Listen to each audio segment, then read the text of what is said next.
Alright, listen, okay? I'm going to entertain one article. One article until April. I promise. One article until April on who the Bengals should draft, okay? Just one article. Perfect 2024 NFL draft picks for all 32 NFL teams. Okay? And I usually don't entertain this crap because, listen, we're in January. Nobody knows who's going to draft who. No one knows who's going to be the best pick when the draft comes around. Because football, NFL draft stuff changes every single 10 seconds. You know, I do my mock draft Mondays. But for the purpose of this video today, Pro Football Focus, because they decided to be very logical, very smart, very intuitive, they have us taking Brock Bowers. Yeah, they have us taking Brock Bowers. Which, listen, this is like the smartest pick we could ever make. But the problem is, this is like us. This is like people saying we should take Bijan Robinson in last year's draft. Or that we should have taken Michael Mayer or Sam Laporta in last year's draft. Sad part is those second ones were actually an option. Second part is, the sad part is Laporta, Ian, what's his name, Mayer was still available when we drafted. But it's like people saying, hey man, we should have taken Bijan Robinson or Gibbs. Like, yes. Yes, Pro Football Focus. In the perfect world that somehow, some way, Brock Bowers is still available when we draft, I agree there is definitely a circumstance where we should draft him. I say circumstance, though, okay? Because here's why I say circumstance.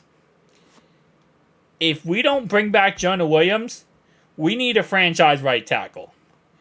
And I will say, I think right tackle is more important for us than tight end. Because we gave $6 million to Irv Smith to literally do absolutely nothing for us. He was pretty much a glorified roster spot holder. And Tanner Hudson, who was on the practice squad, and before this year, a nothing burger, actually came in and was a very successful tight end for us. So, I don't think, unless, again, we bring back Jonah Williams for a contract, and we want to go with Jonah next year, I don't see the perspective where we don't take a tackle in the first round, or maybe another position. But if Brock Bowers is available, we take him, I think. I believe we take him. Again, unless every situation outside of this went kabooey. But as long as everything works correctly, Brock Bowers is available, you take Brock Bowers. He's going to be a great player for us. And he's going to be an amazing overall receiver for us. And that's the big thing here. If we lose T. Higgins, I think we're going to franchise tag him.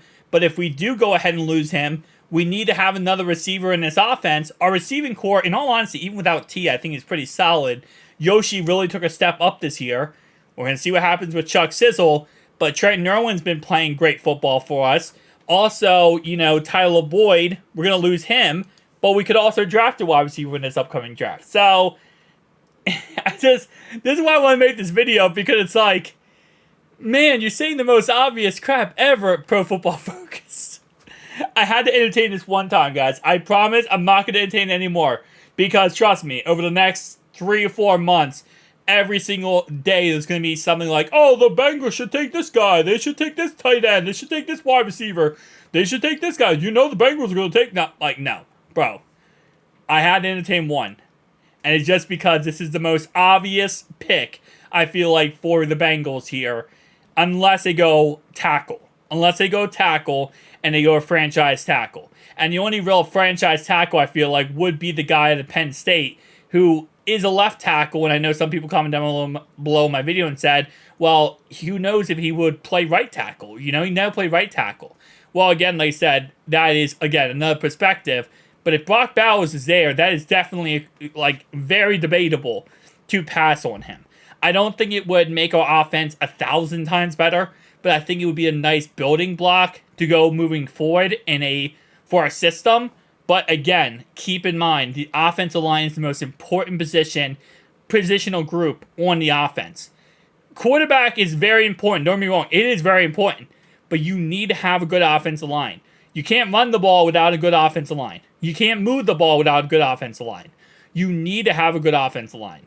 So, while I do agree Brock Bowers is amazing, if we don't figure out this Jonas situation, we might be taking a tackle instead in the first round. But tell me down below your thoughts and opinions. I'll see you guys in the next one. Peace.